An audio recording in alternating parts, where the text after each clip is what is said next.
Hello guys, तो मैं लेकर आ गई हूँ आप लोगों के लिए एक न्यू चाइनीज ड्रामा। तो ड्रामा की स्टार्टिंग में हम योयो को देखते हैं जो अपने पेरेंट्स से कह रही थी कि मुझे ये थिंग से मैरिज नहीं करना। वो एक वेजिटेटिव पर्सन है, अगर मैंने उससे मैरिज किया तो मैं अपनी जान ले लूंगी। इतने में डैड वहाँ पर आते हैं और ये सब कुछ बंद करने के लिए कहते हैं। तभी मॉम भी योयो की साइड लेते हुए कहती है कि ये हमारी बायोलॉजिकल डॉटर है, हम इसकी लाइफ कैसे बर्बाद कर सकते हैं। तो डैड कहते हैं मुझे कोई फर्क नहीं पड़ता ये मैरिज करना चाहती है या नहीं करना चाहती, इसे बस मैरिज करना ही होगा। और योयो मना कर रही थी तो डैड कहते हैं अगर ये मैरिज नहीं हुआ तो हम इसे अफोर्ड नहीं कर पाएंगे। तभी मॉम कहती है आपकी तो एक और डॉटर है जो मदर इन लॉ के साथ विलेज में रहती है और वो योयो से 2 साल बड़ी भी है, इसलिए हम उसकी मैरिज कर देते हैं ये थिंग से। तो वो कहते हैं वो एक फूल है, फैंग फैमिली कोई स्टूपिड नहीं है जो उसे एक्सेप्ट कर लेंगे। और फिर मॉम प्लानिंग करती है कि पहले हम उसकी चुपचाप से मैरिज करवा देते हैं, बाद में कुछ एक्सीडेंट दिखाकर ऐसा प्रिटेंड करेंगे जैसे कि मैरिज के बाद एक्सीडेंट की वजह से वो फूल बन गई है। योयो भी ऐसा ही करने के लिए कहती है तो उसके डैड को मानना ही पड़ता है। दूसरी साइड हम हमारी फीमेल लीड वेवे को देखते हैं जो अपनी ग्रैंड मदर के साथ थी। तभी वहाँ पर उसकी स्टेप मॉम आती है तो ग्रैंड माँ पूछती है कि तुम यहाँ क्यों आई हो, जिस पर वो कहती है कि मेरे पास तुम्हारे साथ बात करने के लिए टाइम नहीं है। कहकर वो वेवे से कहती है क्या तुम्हें डिलीशियस फूड खाना है तो चलो मेरे साथ। तो वो फूल बनते हुए पहले तो मान जाती है और फिर मना करते हुए कहती है कि तुम मेरी मदर नहीं हो और ग्रैंडमा ने मुझे स्ट्रेंजर के साथ जाने से मना किया है। ये सुनते ही वो फूल कहकर उसे बुली करने लगती है और फिर उसे ब्राइडल ड्रेस देकर उसे चेंज करने के लिए कहती है और अपने साथ फैंग फैमिली में चलने के लिए कहती है। और तभी हमें पता चलता है कि वेवे कोई फूल नहीं है, बस वो प्रिटेंड कर रही है और उसे पहले से ही सब के बारे में पता चल गया था और वो जानबूझकर फैंग फैमिली में जाना चाहती है। और ग्रैंडमा से कहती है कि अब हमें चांस मिल जाएगा रिवेंज लेने का। तो वो कहती है अब तुम ये फैमिली में जा रही हो तो जिसके बैक पर बर्थमार्क होगा वही तुम्हारा कजन होगा, उसे ढूंढना। और फिर स्टेप मॉम वेवे को रेडी करके फैंग फैमिली में लेकर जाती है। वो लोग जैसे ही फैंग फैमिली में पहुंचते हैं तो वहाँ पर सब कुछ सिंपल था। तो स्टेप मॉम सोचने लगती है कि इन्होंने वेलकम के लिए कोई भी अरेंजमेंट नहीं किया, पर ये मेरे लिए अच्छा है कि मैं अपने प्लान को अच्छे से एग्जीक्यूट कर पाऊंगी, वरना इस फूल के बारे में पहले से ही सबको पता चल जाता। और फिर मेड उन लोगों को ये थिंग के कमरे में लेकर जाती है और बताती है कि यही हमारे यंग मास्टर है। उसे देखकर स्टेप मॉम सोचती है लगता है कि ये कुछ ही दिन सरवाइव कर पाएगा, अच्छा हुआ कि मैं योयो को मैरिज के लिए नहीं लेकर आई। तभी वो ये फूल बनने की एक्टिंग करते हुए कहती है कि मुझे बहुत भूख लगी है। तो मेड उसे ऐसे देखकर पूछती है कि यंग लेडी को क्या हुआ है। स्टेप मॉम कहती है कुछ नहीं, बस उसे भूख लगी है, वो बचपन से ही बहुत फूडी है, जाओ उसके लिए कुछ खाने को लेकर आओ कहकर वहाँ से भेज देती है। उसके जाने के बाद वो योयो को बाथरूम में लेकर जाती है और उसे हार्म करने की कोशिश कर रही थी ताकि वो फैंग फैमिली को ये दिखा सके कि ये एक एक्सीडेंट था और उसकी हेड में चोट लगने की वजह से वो फूल बन गई है। पर वेवे को तो पहले से ही सब कुछ पता था, इसलिए वो फूल बनने की प्रिटेंड करते हुए उसे ही चोट पहुंचा देती है जिससे उसके हेड से ब्लीडिंग होने लगती है। ये देखकर वो सोचती है मैं इसे इंजर्ड करना चाहती थी पर मैं खुद ही हो गई। फिर भी वो अपना ब्लड उस पर लगा देती है जैसे कि वही इंजर्ड हुई है। और फिर हम देखते हैं कि उनके जाने के बाद येतिंग अपना आंखें खोलता है। नेक्स्ट सीन में येतिंग के ग्रैंडपा को पता चलता है कि कुछ एक्सीडेंट की वजह से वो ये फूल बन गई है। तो स्टेप मॉम भी एक्टिंग करने लगती है कि ये मेरे से पहले तो बिल्कुल ठीक थी, अब ये फूल बन गई है, लगता है कि यंग मास्टर के डिजास्टर की वजह से ये सब हो रहा है, अब पता नहीं इसके साथ क्या होगा। तो ग्रैंडपा उसे चुप रहने के लिए कहते हैं और कहते हैं कि अब उसकी फैंग फैमिली में मैरिज हो चुकी है तो हम उसके लिए बेस्ट डॉक्टर हायर करके उसे ठीक करने की कोशिश करेंगे और लाइफ टाइम उसकी केयर करेंगे। ये सुनकर वो खुश हो जाती है कि अब मैं रिलीफ फील कर रही हूँ और वो ऐसे उन्हें ग्रैंडपा कहने के लिए कहती है। वो ऐसा ही करती है और ग्रैंडपा से कहती है कि मुझे स्वीट्स खाना है। 2 मिनट से कहकर उसके लिए कुछ कैंडीज और डेजर्ट लाने के लिए कहते हैं। उसके बाद वे रूम में येतिंग के साथ होती है। तभी वहाँ पर ग्रैंडपा आते हैं और उन दोनों को देखकर सोचते हैं कि मैंने सोचा था कि ये लड़की तुम्हारे लिए सही होगी और ये तुम्हें हैप्पी रखेगी, पर ये भी फूल बन गई और तुम भी वेजिटेटिव स्टेट से बाहर नहीं आए हो, अब यही तुम्हें कंपनी देगी कहकर वहाँ से चले जाते हैं। वे वैसे ही पागल जैसे एक्टिंग कर रही थी। तभी वहाँ पर येतिंग उठ जाता है। उसे देखकर वो थोड़ा शॉक्ड हो जाती है, क्या ये वेजिटेटिव स्टेट पर नहीं था, इसका मतलब ये सब फेक था।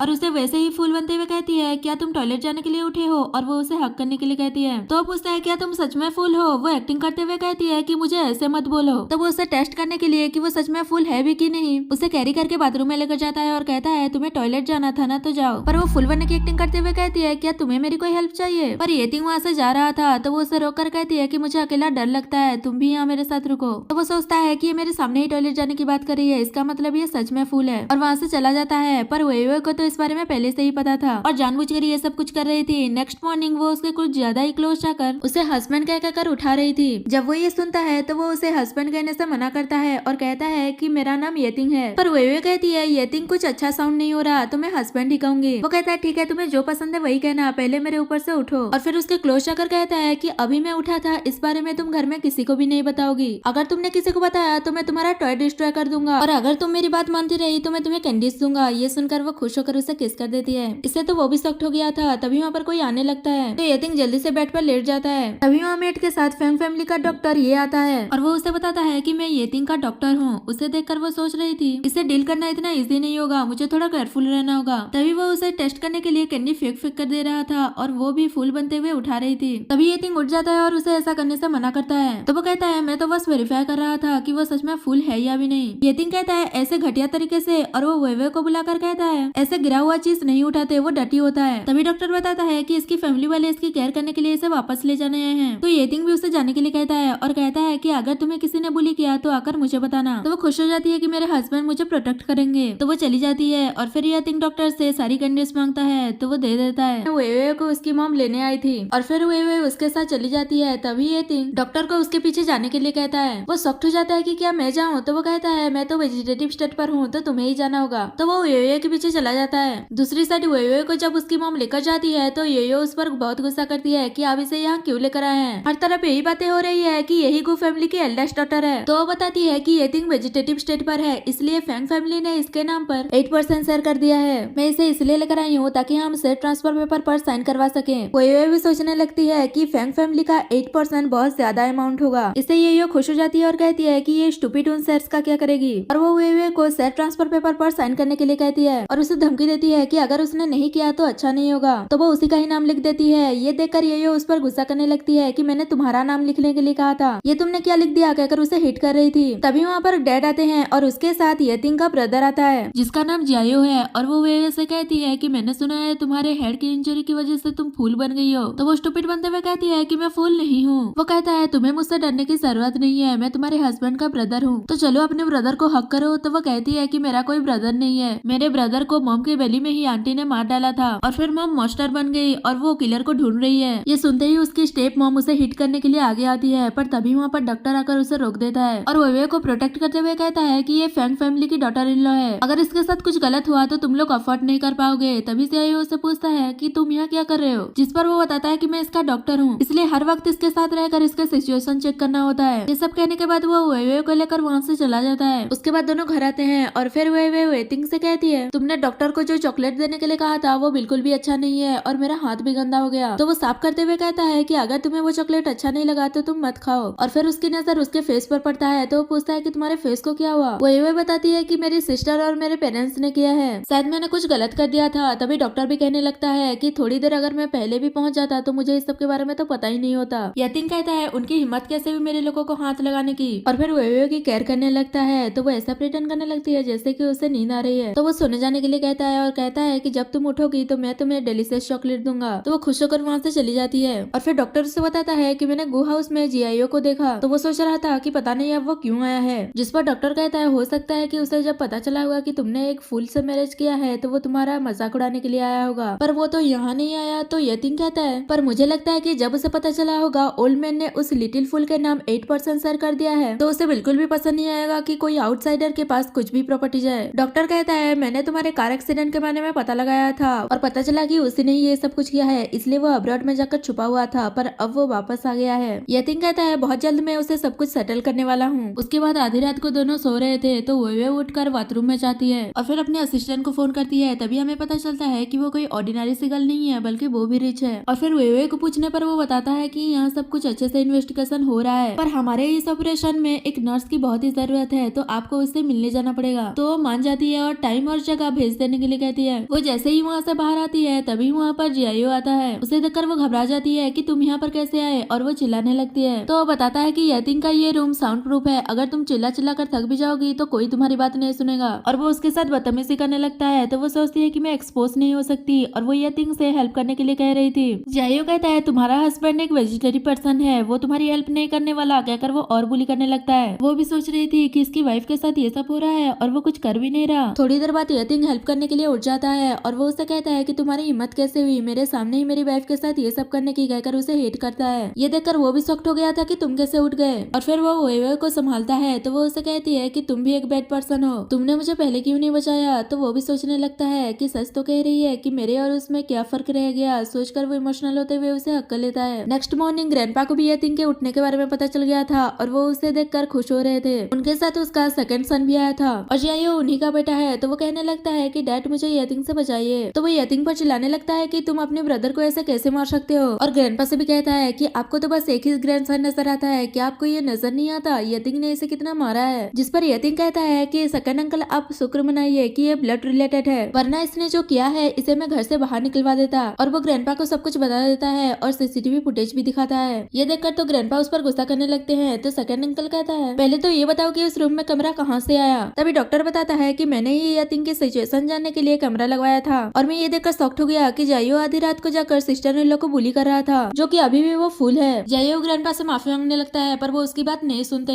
फिर भी सेकंड अंकल को उनकी बातों पर भरोसा नहीं था और वो कहते हैं कि जाइयो ऐसा काम नहीं कर सकता। और यतिंग को अभी होश क्यों आया, वो पहले क्यों नहीं उठा। मुझे तो लगता है कि ये बस प्रिटेंड कर रहा था, ये कोई बीमार नहीं था। तभी वे वहाँ आती है और फूल बनने की एक्टिंग करते हुए कहती है कि मुझे बुली किया गया। तो पूछते हैं बताओ तुम्हें किसने बुली किया, मैं तुम्हारे लिए डिसीजन लूंगा। तो वो बता देती है कि जाइयो ने किया है। तभी ग्रैंडपा उस पर गुस्सा करने लगते हैं और कहते हैं कि मैं जरूर उसे सबक सिखाऊंगा। तो सेकंड अंकल वहाँ से जाने लगते हैं पर यतिंग रोक लेता है कि इतनी भी क्या जल्दी है जाने के लिए। असल में उसे पता चल गया था कि अंकल ने उसे गलत मेडिसिन देने के लिए किसी को हायर किया था। और वो मेड भी आकर एडमिट कर लेती है और कहती है कि मैंने आपके कहने पर ये सब कुछ किया, प्लीज मुझे बचा लीजिए। पर वो कहते हैं कि मैं तुम्हें नहीं जानता। ये सब कुछ जानने के बाद ग्रैंडपा उस पर गुस्सा करते हैं कि तुमने घर में एक स्पाई रखा था। और उन दोनों बाप बेटे पर गुस्सा करते हैं कि तुम दोनों ने कंपनी में बहुत मैस क्रिएट कर दी। अब जब ये दिन कोमा से बाहर आ गया है तो मैं कल ही बोर्ड मीटिंग रखकर उसका पोजीशन उसे वापस कर दूंगा। कहकर उन दोनों पर गुस्सा करते हुए वहाँ से जाने के लिए कहते हैं। उसके बाद यतिंग से कहते हैं अच्छा हुआ कि तुम कोमा से बाहर आ गए, ये तो मिरेकल हो गया। और वो वेवे के बारे में बताते हैं कि ये गू फैमिली की डॉटर है, इसका हमारे ऊपर एक बहुत बड़ा फेवर है। अगर ये स्टूपिड नहीं होती तो मैं इसे तुम्हारी वाइफ एक्सेप्ट कर लेता।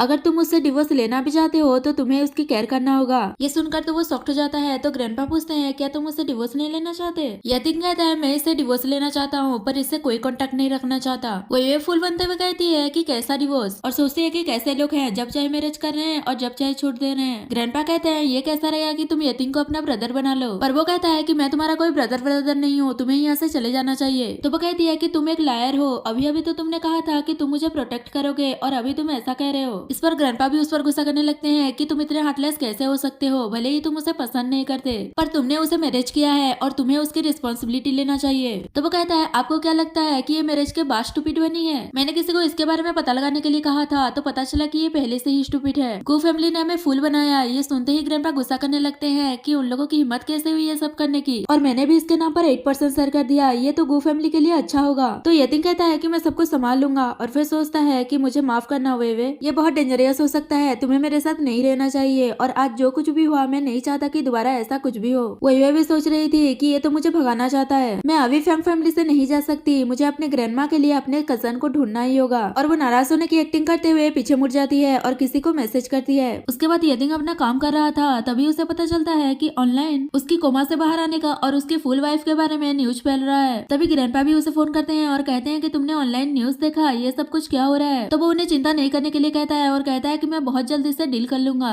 और फिर हमें पता चलता है कि ये सब कुछ वे ने करवाया है। तो उसका असिस्टेंट कहता है कि आप मेरे क्लासमेट से मिलने जा रहे हो। तो वो कहती है वो थोड़ा मिस्टीरियस है, मुझे उसके बारे में कोई इन्फॉर्मेशन नहीं मिला पर मुझे इतना पता चला है कि वो जो भी केस हैंडल करती है वो 100% विन करती है। अगर उसने हमारी हेल्प कर दी तो मैं ही विनर होंगी। वही जैसे ये को पता चलता है कि यतिंग कोमा से बाहर आ गया है, वो अपनी मॉम से कहती है मुझे नहीं पता था कि वो इतनी जल्दी कोमा से बाहर आ जाएगा, अगर मुझे पता होता तो मैं ही उसे मैरिज कर लेती। पर डैड को तो इस बात की चिंता थी कहीं वो वे को वापस न भेज दे और वो कहते हैं कि मुझे वहाँ जाकर उनसे माफी मांगनी होगी। पर ये मना कर देती है कि किस बात की माफी। अब वो फुल फैंग फैमिली की यंग मिस्ट्रेस बन गई है और मैं ये बिल्कुल भी एक्सेप्ट नहीं कर सकती। जिस पर डैड गुस्से में उसे थप्पड़ मार देते हैं और कहते हैं कि मैं अपने फैमिली के बारे में सोच रहा हूँ और उस पर गुस्सा करते हुए वहाँ से चले जाते हैं। तो वो भी अपने डैड पर गुस्सा कर रही थी कि कुछ भी हो जाए मैं उस फूल से हार नहीं सकती। उसकी मॉम कहती है चाहे कुछ भी हो जाए मैं हमेशा तुम्हारे साथ दूंगी, कहकर वो उसे एक मेडिसिन देती है यतिंग को देने के लिए। ये देखकर वो बहुत ही खुश हो जाती है। दूसरी साइड वे अपनी आइडेंटिटी हाइड करके रिवेंज लेने के लिए किसी से हेल्प मांगने जाती है पर वो और कोई नहीं बल्कि यतिंग ही था। पर उसने भी मास्क पहना था इसलिए दोनों एक दूसरे को नहीं पहचान पाते। तो यतिंग पूछता है सच बताओ तुम ये सब कुछ क्यों कर रही हो। पर वो कुछ खास नहीं बताती। तो वो उठकर जाते हुए कहता है कि जैसे कि तुम सच नहीं बता रही हो तो मुझे भी तुम्हारे साथ काम नहीं करना। पर वे रुकते हुए कहती है अगर मैं कहूँ कि मैं रिवेंज के लिए ये कर रही हूँ तो वो ये कहकर वहाँ से चला जाता है कि मैंने तुम्हें एक चांस दिया था। तो वो सोचती है कि ये कितना कोल्ड है। नेक्स्ट सीन में यो फैंग फैमिली में आई थी और वो वे के इतने सारे ड्रेसेस और बैग्स देकर कहती है ये सब कुछ तुम्हारा है। तो बताती है कि हाँ ग्रैंडपा ने मेरे लिए ये सब कुछ बैग किया है ताकि मैं अपने हस्बैंड के लिए पहन सकूं। तो वो कहती है कि तुम अपने हस्बैंड के लिए पहनोगी, तुम्हें पता भी है कि ये ड्रेस कैसे पहना जाता है। और वो उसे स्टूपिड कह देती है। तो वो कह रही थी कि मैं फूल नहीं हूँ। और फिर ये कहती है कि मैं तुम्हें बताती हूँ कि यतिंग की वाइफ कैसे बनते हैं। और सीन ये कट होता है। नेक्स्ट सीन में यतिंग को पता चलता है कि वे कंपनी आई थी और वो अभी नहीं मिल रही है। तो वो अपने बंदे को उसे ढूंढने के लिए भेज देता है। और फिर वो देखता है कि ये उसके ऑफिस में आई है। उसे देखकर वो शॉक्ड हो जाता है कि तुम यहाँ क्या कर रही हो, और वो पूछता है कि वे कहाँ है बताओ। तो वो कहती है कि वो टॉयलेट गई है, क्यों ना हम यहाँ बैठकर उसका वेट करें। और फिर उसे जूस देती है जिसमें उसने मेडिसिन मिलाया था, पर वो मना कर देता है और कहता है कि ये तुम्हारा ही आइडिया था ना यहाँ आने का, जल्दी से बताओ कि वो कहाँ है, वरना मुझे ब्लेम मत करना रूड होने के लिए। वो कहती है मैंने उसे वापस भेज दिया, वैसे तुम्हें ऐसा क्यों लग रहा है कि मैं उसके बारे में तुम्हें बता दूंगी। यतिन कहता है क्योंकि तुम्हारे पास और कोई ऑप्शन नहीं है। तो वो भी कहती है कि तुम्हारे पास भी और कोई चॉइस नहीं है, कहकर वो उस पर कुछ स्प्रे कर देती है और खुद पर भी स्प्रे कर देती है और उसके क्लोज आते हुए कहती है कि वो मैं हूँ जो तुमसे मैरिज करना चाहती है। पर वो उसे खुद से दूर करता है और गार्ड को कहकर उसे वहाँ से ले जाने के लिए कहता है। पर ये बोल रही थी कि मैं सच में तुम्हें लाइक करती हूँ और मैं उस फूल को छोड़ूंगी नहीं। और फिर यतिन अपने बंदे को फोन करके पूछता है क्या तुम्हें वेवे मिल गई, उसे वापस लेकर आओ। तभी फोन कट हो जाता है और उसे वेवे की चिल्लाने की आवाज आई थी। वो दोबारा ट्राई करता है पर फोन नहीं लगता। वही वेवे को गाड़ी में चोट लग गया था, तो ड्राइवर उसे माफी मांगता है कि मैं गड्ढा देख नहीं पाया था और कहता है कि मेरा फोन डेड हो गया है, तो आपका फोन दीजिए, मैं यंग मास्टर को फोन करके बता देता हूँ, वरना वो वरीड हो रहे होंगे। पर उसके फोन में भी बैटरी नहीं था, तो वो जल्दी से घर चलने के लिए कहता है। वेवे सोचती है कि यतिन ने अभी मुझे फोन क्यों किया था, लगता है कि वो दोनों माँ बेटी ने कोई डटी ट्रिक प्ले किया होगा। घर पहुंचने के बाद वेवे को जैसे ही लगता है कि यतिन आ रहा है, वो सोने की एक्टिंग करने लगती है। यतिन नशे में उसके पास आता है और पूछता है कि तुम कहाँ चली गई थी, तो वो बताती है कि मैं रास्ता भूल गई थी, तो ड्राइवर मुझे लेकर आया है। और उसे ब्रदर कहती है, तो वो पूछता है कि तुम मुझे हस्बैंड क्यों नहीं बुला रही। वेवे बताती है कि सब लोगों ने मुझे हस्बैंड कहने से मना किया है, पर यतिन उसे हस्बैंड कहने के लिए कहता है। उसे देखकर वेवे समझ आती है कि उसे ड्रग दिया गया है और वो पूछती है कि सिस्टर कहाँ है, क्या वो चली गई। पर वो उसके सामने दोबारा से उस लड़के का नाम लेने से मना करता है। तभी वो उसे देखकर कहती है कि तुम्हारे फेस को क्या हो गया, क्या तुम्हें गर्मी लग रही है, चलो मैं हेल्प कर देती हूँ, कहकर उसे अनड्रेस कर रही थी। पर वो उसे दूर हो जाता है और वो बहाने से ये सोचकर उसके बैग में बदमाश चेक कर रही थी कि कहीं यही मेरा कजन तो नहीं। पर वो उसे खुद से दूर करता है और कहता है कि तुम्हें ये सब कुछ करने के लिए किसने कहा। जिस पर वो बताती है कि मेरी सिस्टर ने, उसने बताया है कि वाइफ कैसे बनते हैं। तभी यतिन कहता है तुम्हें पता भी है कि वाइफ क्या होता है, और वो उसे किस करने लगता है और फिर खुद को कंट्रोल करके वहाँ से चला जाता है। इससे तो वेवे भी सख्त हो गई थी। और फिर यतिन अपने रूम में जाने के बाद अपने डॉक्टर फ्रेंड को फोन करके बताता है कि मुझे ड्रग दिया गया है, तो जल्दी से घर पर आओ। थोड़ी देर बाद वो आकर यतिन को एंटीडोट दे देता है, जिससे वो ठीक हो गया था और सोच रहा था कि उसने वेवे को किस किया था। और फिर डॉक्टर से कहता है कि मुझे लगता है कि वेवे को लेकर मेरे दिल में फीलिंग्स है, पर वो तो फूल है, ऐसे में मैं तो परवट कहलाऊंगा। तो वो कहता है कि तुम सालों से वेजिटेटिव स्टेट में होने की प्रिटेंड कर रहे थे, शायद इसीलिए ये सब हुआ होगा, तुम अपने लिए कोई और वुमेन ढूंढ लो। पर वो मना कर देता है कि मुझे इस सब में कोई इंटरेस्ट नहीं है। वो हैरान होकर कहता है कि तुम फिर से यही कह रहे हो, तो फिर बाई युक्शिन कौन थी, क्या तुम कुछ छुपा रहे हो। तो वो बताता है कि पास्ट में बस मेरा उस पर क्रश था और कुछ नहीं। उसके बाद वो वेवे से मिलने जाता है, पर उसके रूम का डोर लॉक था, तो वो सोचता है कि शायद मैंने इस बार उसे बहुत ज्यादा हर्ट कर दिया, सोचकर वहाँ से चला जाता है। उसके जाने से वेवे रिलैक्स होती है, पर उसका हार्ट बीट फास्ट हो रहा था, तो वो सोचती है क्या मैं उसकी तरह अट्रैक्ट हो रही हूँ। और सीन ये कट होता है। नेक्स्ट सीन में ग्रैंडपा यतिन को बता रहे थे कि एज फाउंडेशन के चेयरमैन ने तुम्हें चैरिटी मीटिंग में अपनी वाइफ को लाने के लिए कहा है, तो वहाँ पर वेवे को अपने साथ ले जाना। तो वो कहता है चेयरमैन ऐसे कैसे कह सकते हैं, उन्हें तो इसकी सिचुएशन के बारे में पता है। ग्रैंडपा कहते हैं तुम्हें एम्बैरेस होने की क्या जरूरत है, ये बात तो सभी को पता है, इसलिए तुम वेवे को अपने साथ ले जाकर सबका मुंह बंद कर दो। पर वो कहता है क्या मैं बिना फीमेल कंपेनियन के उस मीटिंग में नहीं जा सकता। और मन ही मन सोच रहा था कि वेवे मुझे माफ कर देना, हम दोनों का दूर रहना ही हम दोनों के लिए अच्छा है, सोचकर वहाँ से चला जाता है। और ग्रैंडपा बस गुस्सा करते रह जाते हैं कि तुम मेरी बात कैसे काट सकते हो। वेवे ये सब कुछ सुनकर सोचती है कि मुझे भी उस चैरिटी मीटिंग में जाना है, और वो अपना गेटअप चेंज करके वहाँ पहुँच जाती है। और वहाँ वो एक बंदे से मिलती है जिसकी वो फीमेल कंपेनियन बनकर आई थी। वो लोग बात कर ही रहे थे कि तभी वहाँ पर यतिन आता है। तभी उसे एक पर्सन पूछता भी है क्या आप किसी फीमेल कंपेनियन को लेकर नहीं आए। तो वो यही कहता है क्या मैं बिना फीमेल कंपेनियन के यहाँ नहीं आ सकता। तो वो ये कहकर वहाँ से चला जाता है कि ऐसी कोई बात नहीं है। उससे देखकर वेवे भी सोच रही थी कि ये तो सच में किसी को नहीं लेकर आया। मुझे तो लग रहा था कि शायद ये किसी रैंडम गर्लफ्रेंड को ढूंढ कर लेकर आएगा। और उसका फ्रेंड भी यतिन के बारे में बताने लगता है कि वो अभी का फैंग ग्रुप का सीईओ है, वो अभी अभी कोमा से बाहर आया है और उसने एक फूल लड़की से मैरिज किया है। वो ये सब इसलिए बता रहा था क्योंकि उसे पता ही नहीं था कि वो पहले से ही उसे जानती है और वही उसकी वाइफ है। तभी वहाँ पर यतिन की एक्स गर्लफ्रेंड यूशिन आ जाती है और उसे देखकर वो शॉक्ड हो जाता है और पूछता है कि तुम यहाँ क्या कर रही हो। तो वो बताती है कि ऑफ कोर्स मैं तुमसे मिलने आई हूँ। तो वो उसे वहाँ से ले जाता है। तभी ओए का ड्रेस गंदा हो गया था, तो साफ करने के बहाने उनके पीछे जाती है। यतिन उसे एक रूम में लेकर जाता है और पूछता है कि तुम इतने दिनों से कहाँ थी। तो वो उस पर गुस्सा करने लगती है कि शायद तुम मेरे साथ नहीं रहना चाहते थे, इसलिए मुझे कंट्री से बाहर भेज दिया। और जब मुझे पता चला कि तुम कोमा से बाहर आ गए हो और तुमने किसी से मैरिज कर लिया, तो मैं किसी भी तरह यहाँ आ गई। यतिन भी कहता है कि ये मत भूलो कि पहले तुम मुझे छोड़कर गई थी, और वैसे भी जब मैं कोमा में था तो ग्रैंडपा ने मेरी शादी करवा दी थी। यूसिन पूछती है क्या तुम अपनी फुल वाइफ से प्यार करते हो। तो वो कुछ सोचने के बाद कहता है कि तुम्हें क्या लगता है मैं ऐसे फुल लड़की से प्यार करूंगा। और इनकी सारी बातें हुए बाहर खड़ी होकर सुन रही थी और यतिन पर गुस्सा कर रही थी कि देखो तो ये मेरे बारे में कैसा बोल रहा है। यूशिन ये सुनकर खुश हो जाती है और कहती है तो क्या तुम अपनी वाइफ को डिवोर्स देने वाले हो? यतिंग हाँ कहता है तो वो खुश होकर उसे हक कर लेती है और कहती है कि मुझे पता था कि अभी भी मैं तुम्हारे दिल में हूँ। तो वो कहता है कि हम पहले जैसे साथ में रहेंगे और मुझे उस फूल की कोई परवाह नहीं है। यह सब सुनकर वेवे उसे स्कम्बैक कहकर गुस्सा कर रही थी और वो गुस्से में उन दोनों को उसी रूम में लॉक करके वहाँ से चली जाती है। वहाँ से बाहर आने के बाद यतिन ये पता लगा रहा था कि ये सब कुछ किसने किया और वो अपने गार्ड्स को उसे ढूंढने के लिए कहता है। दूसरी साइड वेवे वहाँ से जल्दी से भाग रही थी तो वो बंदा कहता है क्या तुम कोई ट्रबल में हो, मैं कुछ हेल्प करूँ? तो वो ये कहकर वहाँ से चली जाती है कि मेरी आइडेंटिटी सीक्रेट रखना। तो वो लड़का भी सोच रहा था कि ये लड़की कितनी मिस्टीरियस है। वेवे वॉशरूम में अपना गेटअप चेंज करके मास्क वास्क लगाकर वहाँ से भाग रही थी। तभी यतिन उसे देख लेता है पर वो उसे चिढ़ाकर वहाँ से भाग जाती है। बॉडीगार्ड्स उसे पकड़ने की कोशिश करते हैं पर वो नहीं कर पाते और यतिन को आकर बताते हैं और फिर वो यूशन को ड्राइवर के साथ घर चले जाने के लिए कहता है तो वो भी मान जाती है और कहती है कि कल हम फिर से मिलेंगे।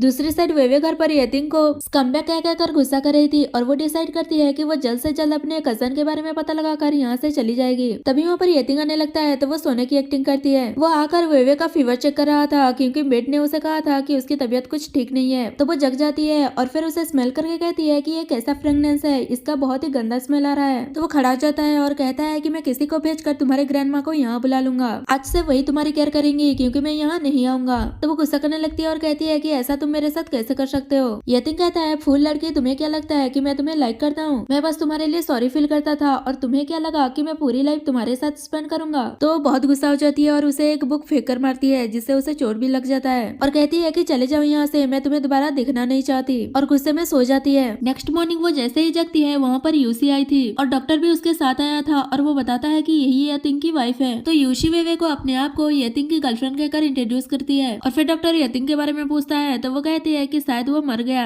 वो कहती है क्या नॉनसेंस बातें कर रही हो? तो यूशी कहती है इस फूल से क्या बात कर रहे हो, चलो हम खुद ही देख लेते हैं। वेवे रोकते हुए कहती है कि मुझे भी उसे देखने जाना है कि कहीं वो मर तो नहीं गया और वो बताती है कि वो बहुत ही बुरा है, उसने लास्ट नाइट मुझे बुली किया इसलिए मैंने उसे बुक से हिट कर दिया। ये सुनकर यूशी गुस्से से बात करती है कि उसने तुम्हें बुली किया, क्या तुम दोनों साथ में सोते हो? तो डॉक्टर उसे डांटता है कि तुम उसे कैसे बात कर रही हो, वो एक फूल है। तभी वहाँ पर यतिन आ जाता है तो वो उसकी केयर करने लगती है कि तुम्हें कैसे चोट लग गई, पर वो उसका हाथ हटाते हुए कहता है कि मुझे पेन नहीं हो रहा। वही उसे देखकर कहती है तो तुम मरे नहीं, अब मैं खाना खा सकती हूँ। तो वो सोचता है कि शायद मैंने लास्ट नाइट उसे हट कर दिया था इसलिए वो एक्सपेक्ट कर रही है कि मैं मर जाऊँ। तो यूशिन उस पर गुस्सा करने लगती है कि तुम क्या नॉनसेंस बातें कर रही हो और तुम कितनी विश्वास हो जो तुमने यतिन को ऐसे हिट कर दिया। यतिन कहता है छोड़ो ये सब, ये मेरी नॉमिनल वाइफ है और मैं अपना एंगेजमेंट इससे तोड़ने वाला हूँ, तो तुम इस फूल से आर्गुमेंट मत करो। तो वो खुश होकर प्यारी प्यारी बातें करती है कि मुझे पता है तुम ये सब कुछ बिजनेस की वजह से कर रहे हो, वरना तो तुम्हारे दिल में हमेशा से मैं ही हूँ। और उन दोनों को ऐसे देखकर वेवे सोच रही थी कि ये दोनों कितने डिस्गस्टिंग हैं। और फिर यूशी वेवे से कहती है कि मैं जल्दी जल्दी में आ गई इसलिए तुम्हारे लिए कोई गिफ्ट नहीं लेकर आ पाई, तो तुम मेरा ब्रेसलेट ले लो कहकर दे रही थी और जानबूझकर गिरा देती है और फिर एक्टिंग करने लगती है कि मेरा ब्रेसलेट और कहती है कि अगर तुम्हें पसंद नहीं था तो तुम डायरेक्टली बोल देती, गिराने की क्या जरूरत थी, ये मेरी मॉम ने मुझे दिया था। पर वेवे को तो पता चल गया था कि वो एक्टिंग कर रही है और सोचती है कि भला कोई नॉर्मल इंसान इतनी कीमती चीज किसी को कैसे दे सकता है, तुम एक्टिंग कर रही हो ना, रुको मैं भी करती हूँ कहकर वो भी रोने लगती है और कहती है कि मैंने कुछ नहीं किया, ये तुमने खुद ही किया। तो यतिन कहता है ये तुम क्या कह रही हो, अगर तुमने गलती की है तो उससे माफी मांगो। तो वो ये कहकर वहाँ से चली जाती है कि अगर मैंने कुछ गलत किया ही नहीं तो मैं क्यों माफी मांगू। और सीन ही कट होता है। नेक्स्ट सीन में वेवे की ग्रैंडमा आई थी और वो उससे पूछ रही थी कि तुम ठीक तो हो ना, तो वो ठीक हूँ कहती है और कहती है यतिन ने कहा था कि वो आपको बुला लेगा पर इतनी जल्दी बुला लेगा ये मुझे पता नहीं था। और फिर वो पूछती है कि तुम्हारा इन्वेस्टिगेशन कैसा चल रहा है, जिस पर वेवे बताती है कि कुछ प्रोग्रेस नहीं हुआ है पर आप चिंता मत कीजिए, 2 दिन बाद मिस्टर फेंग का 70th बर्थडे पार्टी है, उसमें फेंग फैमिली के सब लोग आएंगे तो मैं अच्छे से इन्वेस्टिगेट कर पाऊंगी। और सोचती है कि मैं जल्द से जल्द अपना काम करके फेंग फैमिली छोड़कर चली जाऊंगी और कभी उस यतिन से नहीं मिलूंगी। तभी ग्रैंडमा बताती है कि फेंग फैमिली के सेकंड अंकल का एक बेटा है और वो भी तुम्हारे एज का है। तो वो कहती है आपके कहने का मतलब जायो, मैंने अभी तक उसका बॉडी चेक नहीं किया पर मैं कोई रास्ता ढूंढकर चेक कर लूंगी। दूसरी साइड जायो मार खाने के बाद हॉस्पिटल में था और उसके साथ येयो भी थी।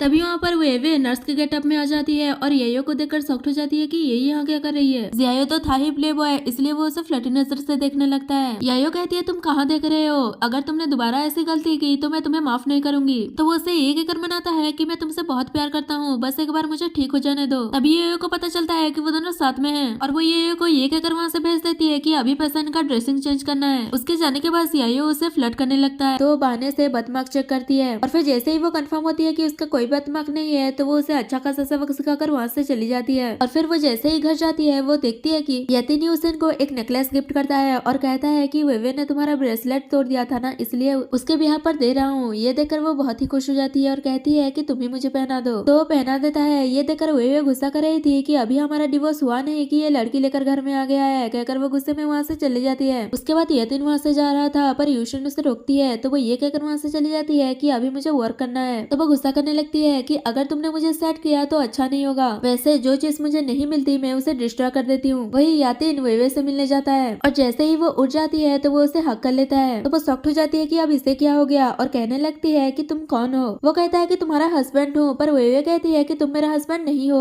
और छोड़ने के लिए कह रही थी पर वो नहीं छोड़ रहा था। तो वो चिल्लाने लगती है कि यंग मास्टर मुझे बुली कर रहे हैं। तभी वो उसे किस कर लेता है। तो वेवे सोचती है कि इसने उस लड़की को भी किस किया होगा, सोचकर वो उसे बाइट कर देती है। अभी यतिन को होश आता है और वो उसे माफी मांगने लगता है कि मैं थोड़ा आउट ऑफ कंट्रोल हो गया था, प्लीज मुझे माफ कर दो। पर वो कहती है कि मैं तुम्हें हेट करती हूँ, तुम एक बेड पर्सन हो। और फिर यतिन उसे एक ब्रेसलेट देता है और पहना रहा था पर वो मुझे नहीं चाहिए कहकर फेंक देती है। तो वो उसे वापस देते हुए कहता है कि ये ग्रैंडपा ने दिया है क्योंकि वो तुम्हें प्रोटेक्ट करना चाहते हैं। पर वो उसे वहाँ से जाने के लिए कहती है तो वो मान जाता है और कहता है कि ठीक है मैं यहाँ से चला जाता हूँ, पर मेरे जाने के बाद वो ब्रेसलेट पहन लेना, वो तुम्हें प्रोटेक्ट करेगा, कहकर वहाँ से चला जाता है। और वे उस पर गुस्सा करती रह जाती है। नेक्स्ट मॉर्निंग यूसी यतिन के साथ होती है। तभी उसके डैड आते हैं और वेवे को देखकर कहते हैं क्या यही गु फैमिली की एल्डेस्ट लेडी है जिससे तुमने मैरिज किया है। यतिन हाँ कहता है। तो वो यूशी को देखकर पूछते हैं कि ये कौन है। तो वो अपने आप को इंट्रोड्यूस करती है। तो डैड कहते हैं ये तो उस फूल से बेटर है। तो यूशी उन दोनों को बात करने के लिए छोड़कर वहाँ से चली जाती है। और फिर डैडी यतिन से कहते हैं कि आज गु फैमिली के सब लोग आने वाले हैं तो तुम डायरेक्टली उनसे एंगेजमेंट तोड़ देना। तो वो भी मान जाता है और सोचता है कि वो पहले ही मुझे एक बैड पर्सन मान चुकी है तो उसे जाने देना चाहिए। वेवे और ग्रैंडमा ये सब कुछ सुनने के बाद वेवे कहती है आज फैंग फैमिली के सब लोग हॉट बात लेने जाएंगे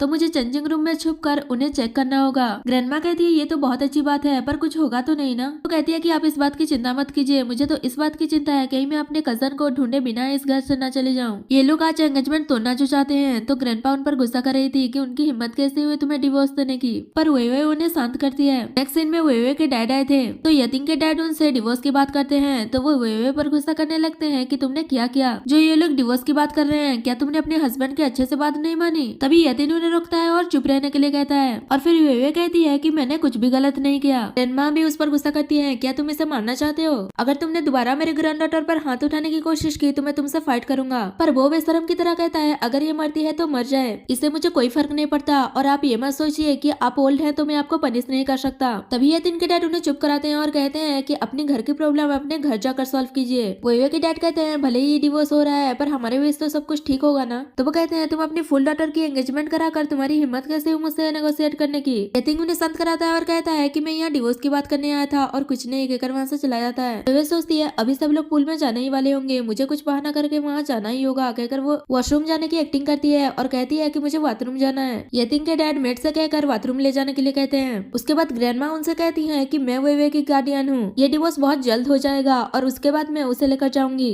और फिर हमारे बीच कोई रिश्ता नहीं होगा। तो वो कहते हैं ये तो अच्छी बात है। और फिर ग्रैंडमा वहाँ से जा रही थी तो यतिन उन्हें रोकता है और कहता है मैंने सुना है कि आप वेवे को वापस ले जाना चाहते हैं। वो कहती है तो क्या मैं उसे यहाँ छोड़ दूँ ताकि तुम उसे और बुली कर सको। यतिन कहता है मैं उसे वापस तो नहीं भेजना चाहता था पर आपको अगर कुछ भी जरूरत हुई तो मुझे बोलना। पर ग्रैंडमा कहती है कि हमें तुम्हारी किसी भी चीज की जरूरत नहीं है, कहकर वहाँ से चली जाती है। उसके बाद यतिन सेट हो जाता है और कहता है लिटिल फुल अब तुम्हारे जाने का वक्त हो गया है, पर मुझे डर इस बात का है कि मैं तुमसे दोबारा मिल भी पाऊंगा कि नहीं। तभी उसके डैड डांटते हुए कहते हैं क्या तुम पागल हो गए हो, क्या तुम सच में उस फुल गर्ल से प्यार कर बैठे हो। तो वो कहता है अब हमारा डिवोर्स हो चुका है तो आपको किस बात की चिंता है। डैड कहते हैं अगर तुमने फैंग फैमिली की रेपुटेशन बर्बाद करने की कोशिश की तो मुझे ब्लेम मत करना अगर मैंने उसके साथ कुछ भी किया तो। पर वो ये कहकर वहाँ से चला जाता है कि ऐसा सोचना भी मत। उसके बाद वेवे और ग्रैंडमा चेंजिंग रूम में छुपकर सबको चेक कर रहे थे कि किसके बैग पर बदमाश है। तभी किसी को देखकर ग्रैंडमा को लगता है कि शायद वही होगा और वो उसका फेस देखने जा रही थी। पर वेवे मना करते हुए कहती है कि आप इतना पैनिक मत कीजिए, हम छुपकर ये सब कर रहे हैं, अगर हमें किसी ने पकड़ लिया तो हम बुरा फंसेंगे, मैं जाकर देखती हूँ आप कांटेक्ट में रहना। और सीन ये कट होता है। नेक्स्ट सीन में हमें पता चलता है कि जियायो और योशी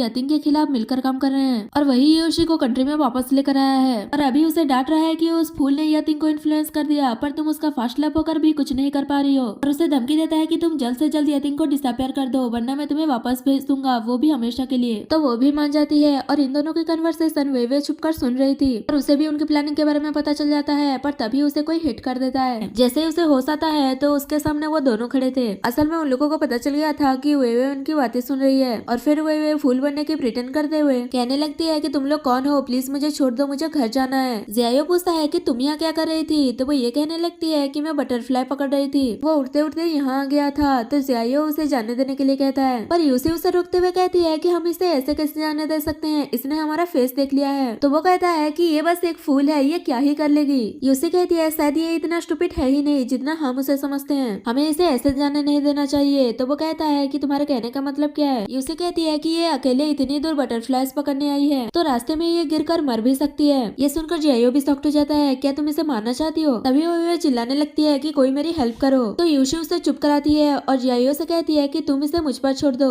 मैं इसे हैंडल कर लूंगी। कहकर वो उसके क्लोज जाकर उसका गला पकड़ लेती है, पर वेवे भी उसका गला पकड़ लेती है और दोनों में फाइटिंग हो रही थी। इतने में योयो वहाँ आती है और वो वेवे को पीछे से हिट करके खाई में गिरा देती है। तभी जियायो कहता है कि वो यहाँ से गिरने के बाद हैवी ब्लीडिंग की वजह से मर जाएगी। और फिर योयो को वेवे का ब्रेसलेट मिलता है जो येतिंग ने दिया था। वो उसे पहनकर वेवे की तरह गेटअप लेकर ड्राइवर से कहती है कि मुझे घर जाना है। कहकर वो फैंग फैमिली से चली जाती है। वही ग्रैंडमा भी वेवे के लिए वरीड हो रही थी क्योंकि उसका फोन भी नहीं लग रहा था। तभी डॉक्टर उसे देख लेता है और पूछता है क्या अब वेवे के साथ घर वापस नहीं गई। तो वो कहती है मैं तो उसे ढूंढ रही हूँ। तभी वहाँ पर यतिन आता है तो डॉक्टर उसे बताता है कि ड्राइवर ने मुझे फोन किया था कि वो वेवे को ड्रॉप कर रहा है, पर ग्रैंडमा तो यही है। ग्रैंडमा कहती है कि ड्राइवर ने सच में ऐसा कहा, क्योंकि मैं वेवे को फोन कर रही हूँ, उसका फोन नहीं लग रहा। तभी यतिन को किसी का फोन आता है तो वो जल्दी से घर के बाहर आता है। तो वही ड्राइवर जो योयो को वेवे समझ कर लेकर गया था वो बताता है कि यंग मिस्ट्रेस आधे रास्ते में ही उतर गई थी और फिर पता नहीं वो कहाँ चली गई, मुझे वो नहीं मिली। ये सुनते ही वो डॉक्टर को जल्दी से उसे ढूंढने के लिए भेज देता है। तभी वहाँ पर उसके डैड आते हैं और उस पर चिल्लाते हैं कि तुम एक फूल के लिए इतना सब कुछ क्यों कर रहे हो, अगर तुम यहाँ से गए तो मैं तुम्हारी टांगे तोड़ दूंगा। पर वो उनकी बात नहीं सुनता और वहाँ से चला जाता है। उसके बाद वो ग्रैंडमा के साथ होता है तो डॉक्टर आकर बताता है कि मुझे वो कहीं नहीं मिली और पुलिस भी उसे ढूंढ रही है। ये सुनकर यतिन खुद को ही ब्लेम करने लगता है कि ये सब मेरी गलती है, शायद मैंने उसे डिवोर्स दिया ही नहीं होता। और फिर उसकी तबीयत खराब होने लगती है तो डॉक्टर उसे वहाँ से लेकर जाता है। वही ग्रैंडमा भी वेवे के लिए वरीड हो रही थी। तभी उसे वेवे का फोन आता है और बताती है कि मेरा एक एक्सीडेंट हो गया था पर मैं अब ठीक हूँ, मैं यहाँ सबको सेटल करने के बाद आपको पिक करने आऊंगी, पर आप ये बात किसी को मत बताइएगा कि मैं जिंदा हूँ। तभी उसके पास वही पार्टी वाला बंदा आता है और कहता है कि मैंने एक्सपेक्ट नहीं किया था कि हम दोनों फिर से ऐसे मिल जाएंगे। तो वो उसे थैंक यू कहती है कि तुमने दोबारा से मेरी जान बचा दी। वो जानना चाहता था कि वेवे कौन है, पर वो कहती है कि इससे क्या फर्क पड़ता है कि मैं कौन हूँ। वो बंदा कुछ कहने ही वाला था पर वो उसे बोलने ही नहीं देती और कहती है क्या तुम मुझे घर ड्रॉप कर दोगे, क्योंकि जिन लोगों ने मुझ पर अटैक किया है उन्हें लेसन भी तो सिखाना है। और सीन ही कट होता है। नेक्स्ट सीन में वो अपने ग्रैंडमा के साथ होती है तो बता रही थी कि मैं फैंग फैमिली से तुम्हारा सूटकेस तो लेकर आ गई पर तुम्हारी टेडी बियर नहीं लेकर आ पाई। तो वरीड हो जाती है कि आप उस टेडी बियर को क्यों नहीं लेकर आई, उसमें बहुत ही इंपॉर्टेंट एविडेंस है जो हमें चाहिए। ग्रैंडमा बताती है कि मैं कैसे लेकर आती, उन दिनों तुम मिसिंग थी और यतिंग उन दिनों तुम्हें दिन रात ढूंढ रहा था और उस टेडी बियर को अपने पास रखा था और किसी को टच भी नहीं करने देता था। पर वे इस पर बिलीव नहीं करती और कहती है कि ये इम्पॉसिबल है। तभी ग्रैंडमा बताती है कि ये सच है और एक दिन तो उसने अपने आप को रूम में लॉक कर दिया था और बहुत ज्यादा ड्रिंक करने की वजह से वो बेहोश हो गया था और उसके हाथ में चोट भी लग गई थी। ये सुनकर वेवे को फैंग फैमिली से अपने टेडी बियर वापस लाने का एक आइडिया मिल जाता है। उसके बाद नर्स का गेटअप लेकर फैंग फैमिली पहुंच जाती है येतिंग का केयर करने के बहाने। असल में उसने रियल वाली नर्स को बहुत ज्यादा पैसे देकर अब्रॉड भेज दिया था और वो खुद उसकी जगह पर आ गई थी। वेवे मेडिसिन देने गई थी तो वो देखती है कि येतिंग उसी वीडियो को बार बार देख रहा है जिसमें योयो वेवे बनकर बाहर गई थी। तो जैसे ही येतिंग उसकी तरफ देखता है तो उसकी आंखें उसे वेवे की तरह लगता है और उसे अपना मास्क खोलने के लिए कहता है। पर पहले तो वो मना कर रही थी कि मुझे फ्लू है, आपको भी इन्फेक्शन हो जाएगा, पर वो उसकी बात नहीं सुनता और मास्क खोल देता है। फिर भी वो उसे पहचान नहीं पाता, पता नहीं क्यों ऐसी क्या चेंजेस हुई है फेस में। और फिर तभी येतिंग को डॉक्टर का फोन आता है और वो बताता है कि मैंने जो नर्स भेजा है उसकी आंखें वेवे की तरह दिखती है, तो मिसअंडरस्टूड मत करना और बाद में मुझ पर गुस्सा भी मत करना। तो येतिंग कहता है कि मैं कैसे मिस्टेक कर सकता हूँ। डॉक्टर कहता है ठीक है, तुम अपने शार्प आंखों से अपनी वाइफ को रिकॉग्नाइज कर लेना और पूछता है अगर वो तुम्हें पसंद नहीं है तो मैं उसे चेंज कर दूंगा। पर येतिंग कहता है कि कुछ नहीं हुआ है तो मैं फोन रखता हूँ, कहकर फोन कट कर देता है। ये सब कुछ देखने के बाद वेवे को यकीन होता है कि वो सच में उसे ढूंढ रहा है, पर अब बहुत लेट हो गया है सोचकर वहाँ से चली जाती है। और फिर येतिंग अपना मेडिसिन लेता है। वही वेवे हर जगह अपनी टेडी बियर ढूंढ रही थी पर उसे कहीं नहीं मिल रहा था और फिर वो चेक करती है कि येतिंग सो रहा है क्योंकि उसने उसे स्लीपिंग पिल दिया था। तो वो वहाँ भी जाकर चेक करने लगती है। पर तभी वहाँ पर डोर पर योशी आती है और उसे देखकर पूछती है कि तुम कौन हो। वेवे बताती है कि मैं येतिंग का नर्स हूँ। तो वो खुद को येतिंग की गर्लफ्रेंड कहकर इंट्रोड्यूस करती है और कहती है कि जब तक मैं यहाँ हूँ हम दोनों को डिस्टर्ब मत करना, कहकर अंदर चली जाती है। और जैसे ही देखती है कि येतिंग वहाँ सो रहा है तो वो कहती है कि ये यहाँ क्यों सो रहा है और वो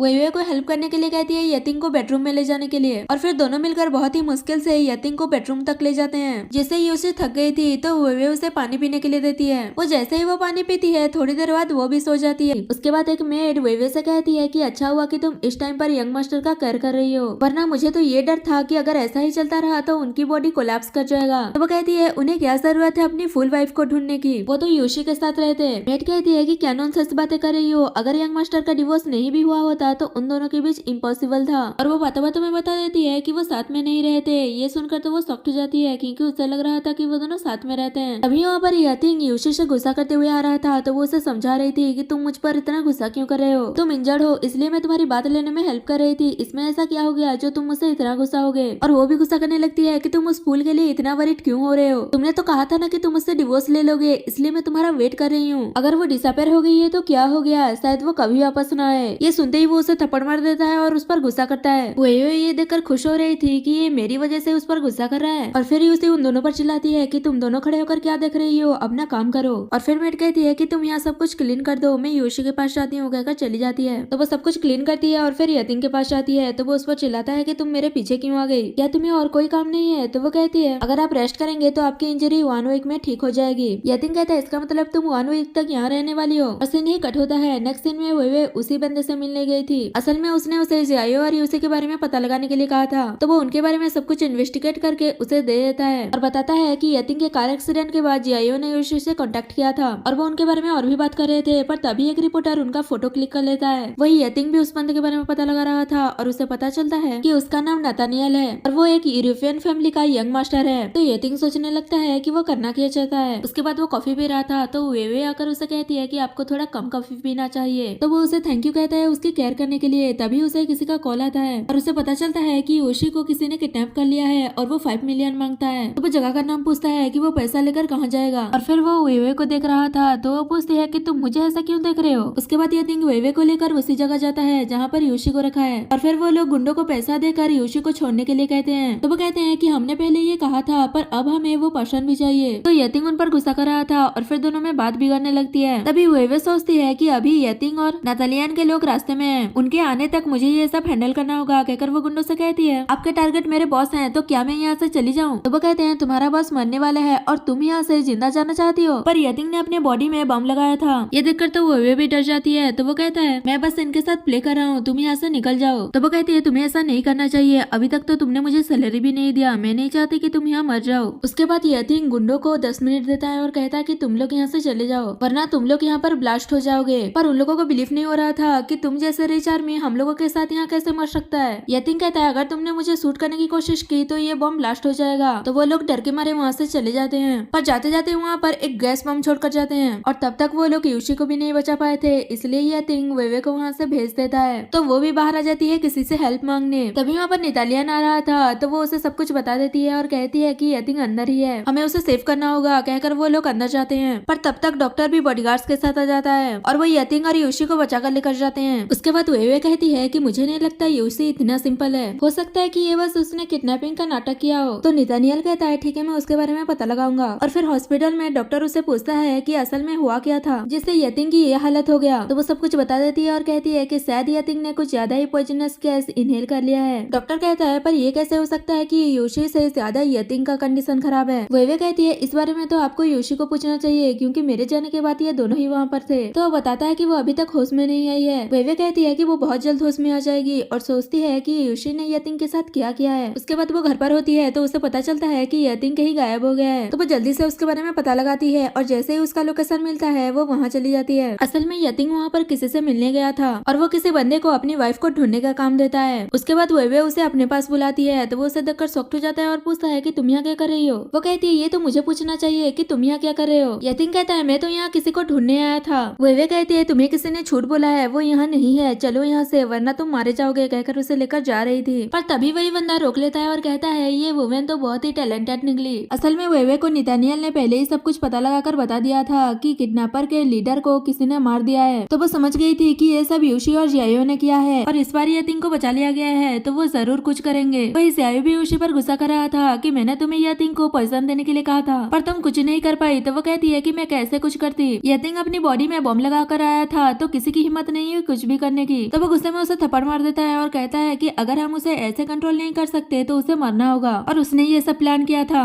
और फिर वो बंदा उन पर अटैक कर देता है, पर यतिंग उन लोगों से फाइट करता है। उसके उसके बाद दोनों अपनी जान बचाकर कैसे न कैसे करके वहाँ से भाग जाते हैं। उसके बाद घर आने के बाद वे उस पर गुस्सा कर रही थी कि तुम अपनी जान की परवाह किए बिना अपनी फुल वाइफ को क्यों ढूंढ रहे हो, क्या तुम उस फूल को डिसलाइक नहीं करते। तो वो कहता है उसके जाने के बाद मुझे पता चला कि मैं उससे बहुत प्यार करता हूँ। कहते हुए वो बेहोश हो जाता है। तो वे उसकी केयर करने लगती है कि तुम्हें क्या हुआ है, प्लीज उठ जाओ, तुम मुझे ढूंढ रहे थे ना, मैं तुम्हारे पास ही थी पर तुम मुझे रिकॉग्नाइज नहीं कर पाए। ऐसा कहकर वरीड हो रही थी। तभी यतिंग होश में आ जाता है और कहता है कि मुझे लगा ही था कि तुम ही वे हो। तो वो उसे ठीक देकर उस पर गुस्सा करती है कि तुमने मुझे झूठ बोला। यतिंग कहता है क्या तुम मुझे एक्सप्लेन नहीं करोगी कि तुमने फुल बनने का प्रिटेंड क्यों किया था। तो वो बताती है कि मैंने गू फैमिली की वजह से ये सब किया था। यतिंग कहता है क्या मैं तुम्हारी कोई हेल्प करूं उनसे डील करने में, पर वे मना करते हुए कहती है कि जो कुछ भी करूंगी मैं खुद करूंगी। और फिर वो उसे पूछता है कि तुम इतने दिनों से कहाँ थी, क्या कर रही थी और ऐसे नर्स बन के क्यों वापस आई हो। तो वो सब कुछ सच बता देती है कि उसे मारने की कोशिश की गई थी, इसलिए वो बचकर वहाँ से भाग गई थी। और जैसे ही यतिंग को पता चलता है कि यूशी भी शामिल थी, वो बताता है कि उसे यूशी का वापस आना कुछ स्ट्रेंज लगा था, इसलिए उसने सीक्रेटली इन्वेस्टिगेट करवा लिया था, जिससे उसे ये पता चला कि वो किडनैपिंग उसी का ही प्लान था और वही उसे पॉइजन देना चाहती थी। वे कहती है उसका प्लान फेल हो गया, इसलिए वो इस बार तुम्हें झूठ बोलकर वहाँ बुलाया था ताकि वो तुम्हें मार सके। और फिर वो जेवे पर गुस्सा करता है और कहता है कि मैं इस बार उसे जाने नहीं दूंगा। उसके बाद वे उसे यूशी का नाम लेकर चिढ़ाती है कि अब तो तुम अकेले हो गए होगे ना। तो वो एक्सप्लेन करता है कि मैं तो बस एक्टिंग कर रहा था, हमारे बीच ऐसा कुछ नहीं हुआ। वे कहती है किसे पता। तो वो कहता है कि मैं फ्यूचर में तुम्हारे साथ अच्छे से रहूंगा और फिर एक दिन मैं तुम्हें खुद से प्यार करवा कर रहूंगा। तो वो थोड़ा सा स्माइल करती है और फिर उसे अपना टेडी बियर मांगती है। तो यतिंग समझ आता है कि तुम उसकी वजह से वापस आई हो, मेरी वजह से नहीं। और फिर दोनों ऐसे ही बात कर ही रहे थे कि तभी यतिंग बेहोश हो जाता है और सीन यही कट होता है। नेक्स्ट सीन में यतिंग हॉस्पिटल में होता है और डॉक्टर बता रहा था कि उसने जो पॉइजनस गैस इनहेल किया है वो पूरी तरह से डिटॉक्सिफाई नहीं हुआ है, इसलिए वो बेहोश हो गया। तभी यतिंग को होश आता है और वो सबको पकड़ने जा रहा था, पर डॉक्टर उसे कहता है कि तुम ट्रबल क्रिएट मत करो, तुम अच्छे से खड़े नहीं हो पा रहे हो तो कहाँ जाओगे। तो वे कहती है तुम ये सब नितानियल और मुझ पर छोड़ दो, हम सब संभाल लेंगे। तभी वहाँ पर नितानियल आता है और बताता है कि उसने सबको तो नहीं पकड़ पाया पर वो योयो को पकड़ लिया है, हो सकता है कि उससे कुछ एविडेंस मिल जाए। तो वे उससे मिलने जाने वाली थी, पर यतिंग उसे मना कर रहा था कि ये बहुत डेंजरियस हो सकता है। वे कहती है तुम मुझ पर बिलीव करो, मैं सब संभाल लूंगी। तो वो उसे अपना ख्याल रखने के लिए कहता है। उसके बाद वो योयो से मिलने जाती है तो वो उसे देखकर शॉक्ड हो जाती है कि क्या तुम मरी नहीं हो।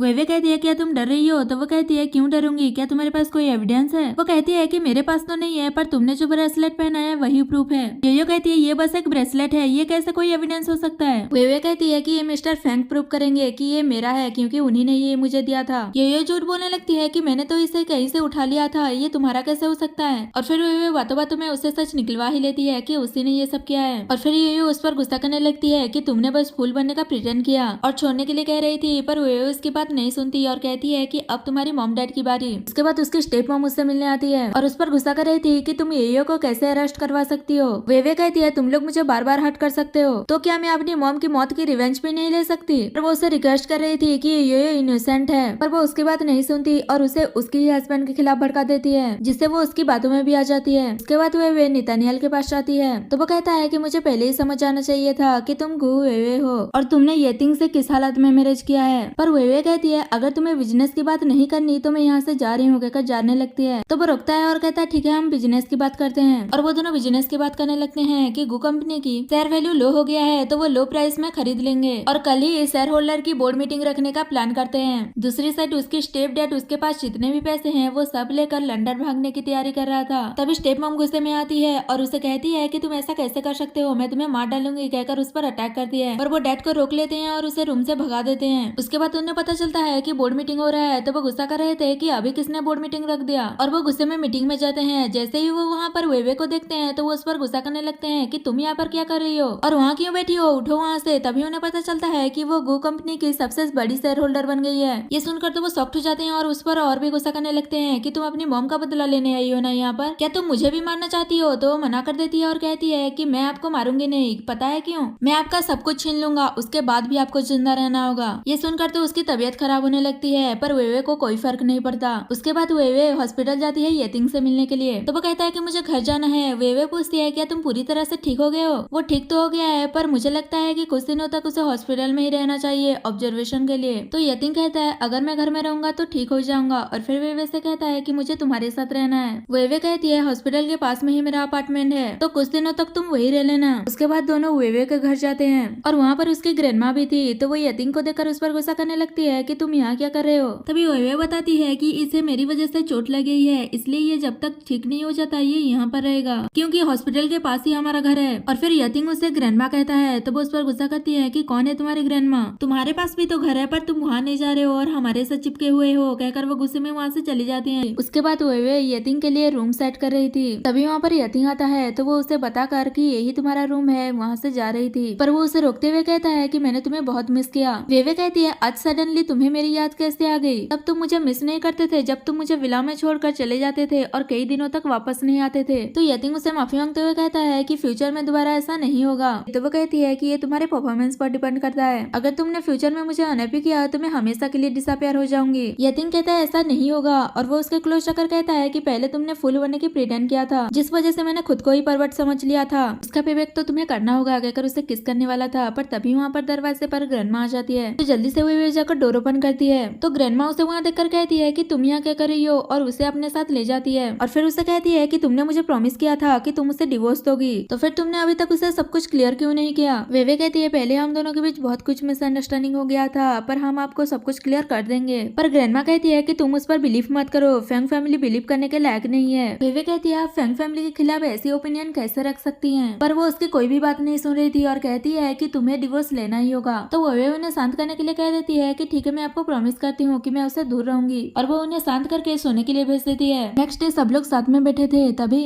यतिंग के ग्रैंडपा वे को फोन करते हैं तो ग्रैंडमा उससे फोन ले लेती है और कहती है कि वे आपके घर में ऑलमोस्ट मरने ही वाली थी, इसलिए हमें जल्दी से इन दोनों की डिवोर्स की बात कर लेनी चाहिए। उसके बाद सब लोग ग्रैंडपा से मिलने जाते हैं तो वो वे के साथ जो कुछ भी हुआ उसलिए माफी मांग रहे थे, पर ग्रैंडमा कहती है कि मैं वे को यहाँ इसलिए लेकर आई हूँ ताकि हम डिवोर्स की बात कर सके। वे फैंग फैमिली में मैरिज नहीं करेगी, इन लोगों की डिवोर्स तो जरूर होगा। तो ग्रैंडपा उन्हें समझा रहे थे पर वो कोई भी बात नहीं सुनती और कहती है मैं वे की मैरिज कोई वेल्दी फैमिली में नहीं करना चाहती, मैं उसके लिए एक ऐसा मैन ढूंढ रही हूँ जो उसकी केयर करे। तभी यतिंग कहता है कि मैं वे से सच में प्यार करता हूँ, पर वो कहती है कि तुम्हारी मॉम बर्थडे के दिन बहुत शो अप कर रही थी और तुम्हारे पेरेंट्स तो बहुत पहले से ही चाहते हैं कि तुम दोनों का डिवोर्स हो जाए, वैसे भी तुम्हारी फैंग फैमिली कोई इतनी अच्छी नहीं है और ये लाइफ टाइम तक स्टेबल भी नहीं रहने वाला। ये सुनते ही ग्रैंडपा भी गुस्सा करने लगते हैं और फिर ग्रैंडमा वे से कहती है कि अगर तुम्हें फैंग फैमिली में मैरिज करना है तो मैं तुम्हारी ग्रैंडमा नहीं हूँ, कहकर वहाँ से गुस्से में चली जाती है। तो वे भी उनके पीछे चली जाती है और सीन ही कट होता है। नेक्स्ट सीन में वो जैसे ही ग्रैंडमा के रूम में जाती है वो वहाँ पर नहीं थे पर वहाँ पर एक लेटर छोड़कर गए थे जिसमें उन्होंने बताया था कि वो विलेज वापस जा रही है और उन्होंने शायद कुछ ज्यादा ही ओवर रिएक्ट कर दिया। वे जो कुछ भी करना चाहती है वो कर सकती है, बस वो खुश रहे, वो उसके लिए डिफिकल्ट क्रिएट नहीं करेंगे और वो जहाँ भी रहेगी वो हमेशा उनके लिए एक अच्छी ग्रैंड डॉटर रहेगी। यतिंग को भी इस बारे में पता चल जाता है तो वो उसे ग्रैंडमा को फोन करने के लिए कहता है। वे फोन करती है पर उनका फोन नहीं लगता और फिर तभी यतिंग का तबीयत खराब हो जाता है तो वो बेहोश हो जाती है। तो वो जल्दी से उसे हॉस्पिटल लेकर जाती है और वो डॉक्टर से पूछती है क्या उसकी बॉडी अभी तक पूरी तरह से नॉर्मल नहीं हुआ जो फिर से उसकी तबीयत खराब हो गई। तो वो बताता है कि मुझे लगता है कि शायद ये कोई न्यू वायरस है और ये पता लगाने के लिए हमें उसकी पहली पॉइजन के बारे में जानना होगा, इसलिए क्या तुम उसकी पहली वाली मेडिकल रिपोर्ट लेकर आ सकती हो। तभी वो को किसी का फोन आता है और वो कहता है कि मीटिंग की सब कुछ अरेंजमेंट हो गया है, तुम कहाँ हो। तो वो कहती है कि यतिंग के साथ कुछ प्रॉब्लम हो गया है तो तुम ही सब कुछ हैंडल कर लो, कहकर फोन कट कर देती है। पर डॉक्टर कहता है कि ये कॉन्फ्रेंस तुम्हारे लिए बहुत ही इंपॉर्टेंट है इसलिए तुम्हें वहाँ जाना चाहिए, यहाँ सब कुछ मैं संभाल लूंगा। पहले तो वो मना कर रही थी तो वो कहता है अगर अभी यतिंग होश में होता तो वो भी यही चाहता, इसलिए तुम्हें वहाँ जाना चाहिए, बिलीव करो मैं यहाँ सब कुछ संभाल लूंगी। तो वो भी हाँ कहकर वहाँ से चली जाती है। उसके बाद वो कॉन्फ्रेंस में जाकर गू ग्रुप की सीईओ होने के नाते अपनी कंपनी को रिप्रेजेंट करती है और कंपनी की फ्यूचर डेवलपमेंट का प्लान बताती है और ये सब कुछ न्यूज में यूशिन देख रही थी और उस पर गुस्सा कर रही थी कि तुम्हें सब कुछ मिल गया, मैं ऐसा होने नहीं दूंगी। यतिंग को जो पॉइजन दिया था वो इफेक्ट करना शुरू कर दिया होगा और वो वे को भी मारने का डिसाइड करती है और फिर उसे फोन करके कहती है यतिंग की अचानक से तबीयत खराब हो गई है ना, क्योंकि उसे पॉइजन दिया गया है, अगर तुम उसे बचाना चाहती हो तो मैं जो एड्रेस भेज रही हूँ वहाँ आ जाना। वे पूछती भी है कि तुम्हें क्या चाहिए तो वो कहती है मुझे यतिंग का प्यार चाहिए, क्या तुम दे सकती हो। नहीं दे सकती ना तो फिर अकेले मेरे भेजे हुए एड्रेस पर आ जाना। उसके बाद वे अकेले ही उसके भेजे हुए एड्रेस पर जाती है तो पीछे से उस पर अटैक कर देती है और फिर उस पर पॉइजन इंजेक्ट करने वाली थी,